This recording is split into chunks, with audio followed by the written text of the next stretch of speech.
ಬಿಟ್ಟೋಗಿದ್ದಾನೆ ಭೂಮಿನ ಅಂತ ನಂಬಕ್ಕಾಗಲ್ಲ. ಎಷ್ಟೋ ವರ್ಷ ಹೊತ್ತು ಸಾಕಿ ಮಾಡಿದ್ವಿ, ಅವರೇ ನಮ್ಗೆ ಆಶ್ರಯ. ಅದೇ ನಮ್ಗೆ ಹೋದವನ್ ಬರೋದಿಲ್ಲ, ಆದ್ರೂ ಹೀಗ್ ಮಾಡ್ಬೇಕು. ಅವ್ರು ಮತ್ತವಾಗ ನಮ್ಮ ಕಡೆ ಬರೋದಿಲ್ಲ ಈ ತರ.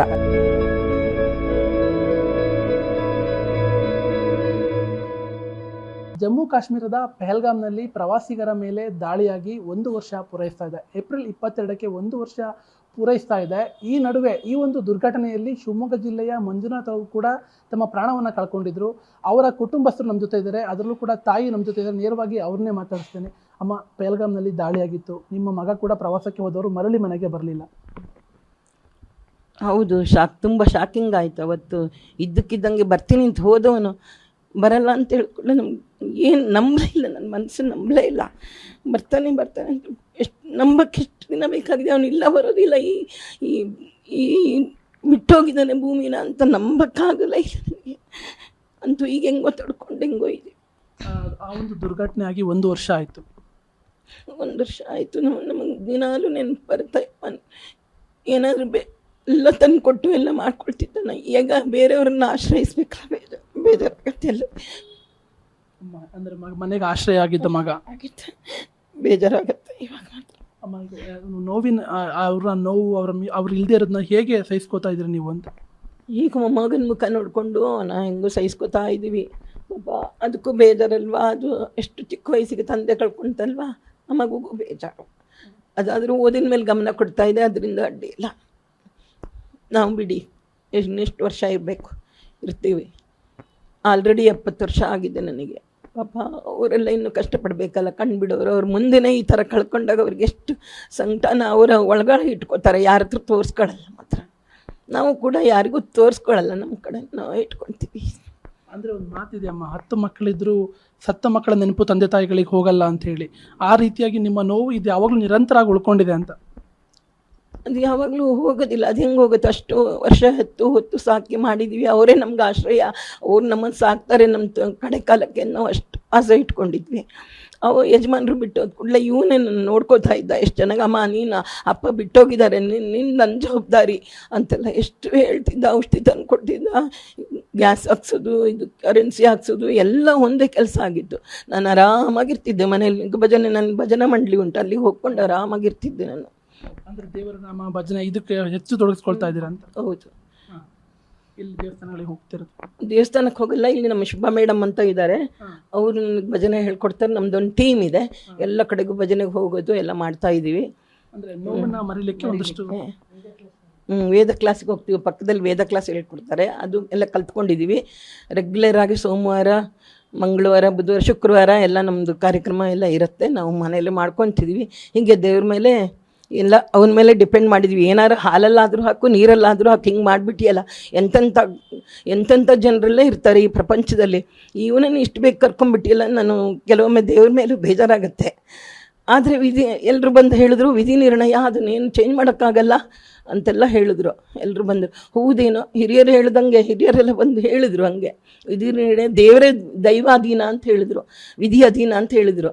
ಹೌದೇನು ಅಂತ ನಾವು ಅದನ್ನು ನಂಬ್ಕೊಂಡು ಸುಮ್ಮನೆ ಕೂತಿದ್ದೀವಿ. ಯಾಕಂದರೆ ಎಷ್ಟು ಜನರನ್ನು ನೋಡಿದ್ವಲ್ಲ ಪಾಪ, ಎಷ್ಟು ಜನ ಎಲ್ಲ ಸೈನಿಕರು ಎಲ್ಲ ಅವ್ರ ಮೇಲೂ ಹಿಂಗೆ ಕಷ್ಟಪಡ್ತಿರ್ಬೋದು, ಸತ್ತೋದ್ರು. ಇದನ್ನೆಲ್ಲ ನೋಡ್ತಾ ಇದ್ದೀವಿ ನಾವು. ದಿನ ಡೈಲಿ TV ವಾಚ್ ಮಾಡೋದು ಎಲ್ಲ ಮಾಡ್ತಾ ಇರ್ತೀವಿ.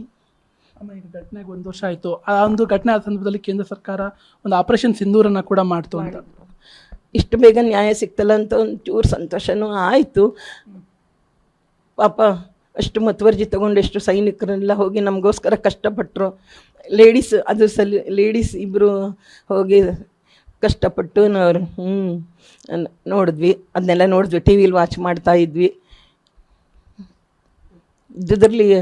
ಇದ್ದುದರಲ್ಲಿ ಇಷ್ಟು ಬೇಗ ಏನೋ ಒಂದು ನ್ಯಾಯ ಸಿಕ್ತಲ್ವಾ ಅಂತ ಅನ್ನಿಸ್ತು ಮನಸ್ಸಿಗೆ. ಆದರೂ ಹೋದವನೇನು ಬರೋದಿಲ್ಲ, ನಮಗೆ ಲಾಸೆಯ. ನಮಗೆ ಅದೇನು ನಾವು ಯಾರಿಂದ ತುಂಬಿಕೊಡೋಕ್ಕಾಗಲ್ಲ, ಅದನ್ನು ಲಾಸೆ. ಈಗ ಏನು ದೇವ್ರ ನೆನೆಸ್ಕೊಂಡು ಇರೋದು ಹಿಂಗೇನೆ. ನಮ್ಮ ಶೇಷಾಯುಷ್ಯನ ಹಿಂಗೆ ಕಳೀಬೇಕು ಅಂತ ಮಾಡಿದ್ದೀವಿ. ಎಲ್ಲರೂ ಯಾರು ಕರೀತಾರೆ, ಮಾತಾಡಿಸ್ತಾರೆ, ಎಲ್ಲರೂ ಬರ್ತಾರೆ ಮನೆಗೆ ಮಾತಾಡ್ಸೋಕೆ. ಇವರು ನಮ್ಮ ಫ್ರೆಂಡ್ಸ್ ಎಲ್ಲ ಬಂದು ಬೇಜಾರು ಮಾಡ್ಕೋಬೇಡಿ ಅಂತ ಮಾತಾಡಿಸ್ತಾರೆ. ಹೀಗೆ ಕಾಲ ಕಳೀತಿದ್ದೀವಿ. ನಾವು ದೇವ್ರ ಸ್ತೋತ್ರ ಮಾಡೋದು, ದುರ್ಗಾ ಇದನ್ನೆಲ್ಲ ಓದ್ತಾ ಇದ್ದೀವಿ, ದುರ್ಗಾ ಸಪ್ತಶತಿ ಎಲ್ಲ ಓದ್ತಾ ಇದ್ದೀವಿ. ಎಲ್ಲರಿಗೂ ಒಳ್ಳೇದಾಗಲಿ ಅಂತ ಕೇಳ್ಕೊಳ್ತೀನಿ. ನಮ್ಮ ಇಂಟೆನ್ಷನ್ನೇ ಹಾಗೆ, ಸಮಸ್ತ ಲೋಕ ಸುಖಿನೋ ಭವಂತು ಅಂತಲೇ ಹೇಳ್ತೀವಿ. ನಮ್ಮದೊಂದೇ ನಾವು ನೋಡ್ಕೊಳ್ಳಲ್ಲ, ಆ ಲೋಕದಲ್ಲಿ ನಾವಿರ್ತೀವಿ ನಮ್ಮ ಅಭಿಪ್ರಾಯ. ಆ ಲೋಕಕ್ಕೆ ಕೇಳ್ಕೊಂಡ್ರೆ ಲೋಕದೊಳಗಡೆ ನಾವಿದ್ದೀವಿ ಅಂತ ಅರ್ಥ. ಅಯ್ಯೋ ಅದು ಬಿಡಿ, ಹೇಳೋಕ್ಕೆ ಆಗಲ್ಲ. ನಾನು 18ನೇ ತಾರೀಕು ಟಾಟಾ ಮಾಡಿ ಕಳಿಸಿದ್ದೀನಿ ಬೆಳಗ್ಗೆ. ಅವ್ನು ನಮಸ್ಕಾರ ಮಾಡಿ ಹೋಗಿದ್ದಾನೆ ನನಗೆ. ಎಷ್ಟು ಏಪ್ರಿಲ್ 18. ಅವನು ಮುದಿನ ಫೋನ್ ಮಾಡ್ದ, ಅಮ್ಮ ಇವತ್ತು ಅಲ್ಲಿ ಹೋಗಿದ್ವಿ, ಇಲ್ಲಿ ಹೋಗಿದ್ವಿ, ಅಲ್ಲಿ ಹೋಗಿದ್ವಿ. ನೀನು ಅಯ್ಯೋ ಮಾರನೇ ದಿವಸ ಇಲ್ಲಿ ಬರೋದಾಗಿತ್ತು, 25ನೇ ತಾರೀಕು, 24ನೇ ತಾರೀಕು ಹೊರಟು 25ಕ್ಕೆ ಬರೋದಾಗಿತ್ತು. ಬರ್ತಾನೆ, ನಾಳೆ ಬಂದುಬಿಡ್ತಾನಲ್ಲ ಅಂತ ನಾನು ಎಷ್ಟು ಬೇಡ ಬೇಡ ಅಂದೆ. ಇಲ್ಲ, ನಾನು ಅದೇ ನೋಡಬೇಕು, ನಮ್ಮ ಫ್ರೆಂಡ್ಸ್ ಎಲ್ಲ ಹೋಗಿದ್ದಾರೆ, ಅದೇ ಚೆನ್ನಾಗಿದೆ, ಬೇರೆದೆಲ್ಲ ಯಾವಾಗಲೂ ಹೋಗ್ಬೋದು, ಇಲ್ಲೇ ಇದೆಯಲ್ಲ, ಪ್ರಾಯ ಇದ್ದಾಗ ಹೋಗ್ಬೋದು, ಪ್ರಾಯ ಇಲ್ದಿದ್ದವಾಗ ಹೋಗ್ಬೋದು. ಈಗ ನಮ್ಮ ಕೈಕಾಲು ಗಟ್ಟಿ ಇರುವಾಗ ಇದನ್ನು ನೋಡಬೇಕಂತ ಹಠ ಮಾಡಿ ಹೋಗಿದ್ದು. ಹೋಗಿ ಪ್ರಾಣನೇ ತೆತ್ಬಿಟ್ಟ. ಎಷ್ಟು ಶಾಕಿಂಗ್ ಅಂದರೆ ನಮ್ಗೆ ತಡೆಯೋಕ್ಕೆ ಆಗ್ತಿಲ್ಲ. ಆದರೂ ನಾವು ತೋರಿಸ್ಕೋಬಾರ್ದು ಯಾರ ಹತ್ರನೂ, ತುಂಬ ವೀಕ್ ಆಗಬಾರ್ದು ಅಂತೇಳ್ಬಿಟ್ಟು. ಕಾಯಿಲೆ ಡಾಕ್ಟ್ರು ಬೇರೆ ಹೇಳಿದ್ದಾರೆ, ಸುಮ್ಮನೆ ಚಿಂತೆ ಮಾಡಬಾರ್ದು, ಕಾಯಿಲೆ ಬರುತ್ತೆ ಅಂತ. ಅದಕ್ಕೆ ಸಹಿಸ್ಕೊಂಡು ಮಾಡ್ತಾ ಇದ್ದ, ತೋರಿಸ್ತಾ ಇದ್ದ. ನಂಗೆ ನಂಬಕ್ಕೆ, ನನ್ನ ಮನಸ್ಸು ನಂಬದೆ ಸುಮಾರು 1 ವಾರ ನಂಬಲೇ ಇಲ್ಲ. ಇಲ್ಲ ಬರ್ತಾನೆ, ಅವನು ಇಲ್ಲೇ ಹೋಗಿದ್ದಾನೆ, ಬರ್ತಾನೆ ಅಂತ ಕಲ್ಲು ಥರ ಆಗಿಬಿಟ್ಟೆ. ನಂಗೆ ದುಃಖನೂ ಬರ್ತಿರ್ಲಿಲ್ಲ.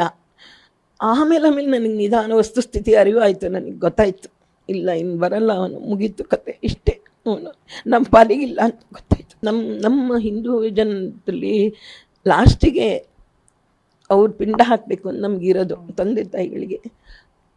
ಆ ತಂದೆದೆಲ್ಲ ಚೆನ್ನಾಗಿ ಮಾಡ್ದ, ನನಗೆ ಮಾತ್ರ ಸಿಗಲ್ಲ. ಮೊಮ್ಮಗ ಹಾಕ್ಬೇಕಷ್ಟೆ ನನಗೆ, ಮಗನೇ ಮಾಡಬೇಕು ಅಂತ ಇರೋದು. ಗಂಡು ಮಗು ಹುಟ್ಟಿದ್ರೆ ನಾವು ಸಂತೋಷ ಪಡೋದೇ ಅದಕ್ಕೋಸ್ಕರನೇ, ಕರ್ಮಕ್ರಿಯೆ ಮಾಡ್ತಾನೆ ಅಂತ. ಎಲ್ಲೋದ್ರೂ ಎಲ್ಲರೂ ಪಾಪ ಅವರೇ ಬೇಜಾರು ಮಾಡ್ಕೊತಾರೆ, ಎಲ್ಲಿ ಹೋದ್ರೂ ಅವರೇ ಬೇಜಾರು ಮಾಡ್ಕೊತಾರೆ. ಅಯ್ಯೋ ಹಿಂಗಾಯ್ತಲ್ಲ, ನಿಮಗೆ ಹಿಂಗಾಯ್ತಲ್ಲ ಅಂತ ನಮ್ಮ ಫ್ರೆಂಡ್ಸು, ನೆಂಟರು, ಇಷ್ಟರು ಎಲ್ಲರೂ ಹಾಗೆ ಹೇಳ್ತಾರೆ. ಎಲ್ಲರೂ ಮರ್ತಿಲ್ಲ ಈ ಘಟನೆಯನ್ನು, ತುಂಬ ಚೆನ್ನಾಗಿ ಡೀಪಾಗಿ ತೊಗೊಂಡ್ಬಿಟ್ಟಿದ್ದಾರೆ ಎಲ್ಲರೂ. ನಾನೊಬ್ಬಳೇ ಅಲ್ಲ, ನನಗೆ ಯಾರ್ಯಾರು ಪರಿಚಯ ಇದ್ದಾರೆ ಎಲ್ಲ ಗುರ್ತನವರು, ಎಲ್ಲ ಬೇರೆ ಬೇರೆ ಊರಿನವರೆಲ್ಲ ಬಂದು ಮಾತಾಡ್ಸ್ಕೊಂಡು ಹೋದ್ರು. ಬಂದರು ನಮಗೆ ಒಂದಷ್ಟು ದಿವಸ ಅದೇ ಕೆಲಸ, 1 ತಿಂಗಳವರೆಗೆ ನಮಗೆ ಅದೇ ಕೆಲಸ ಆಗೋಗ್ಬಿಟ್ಟಿತ್ತು.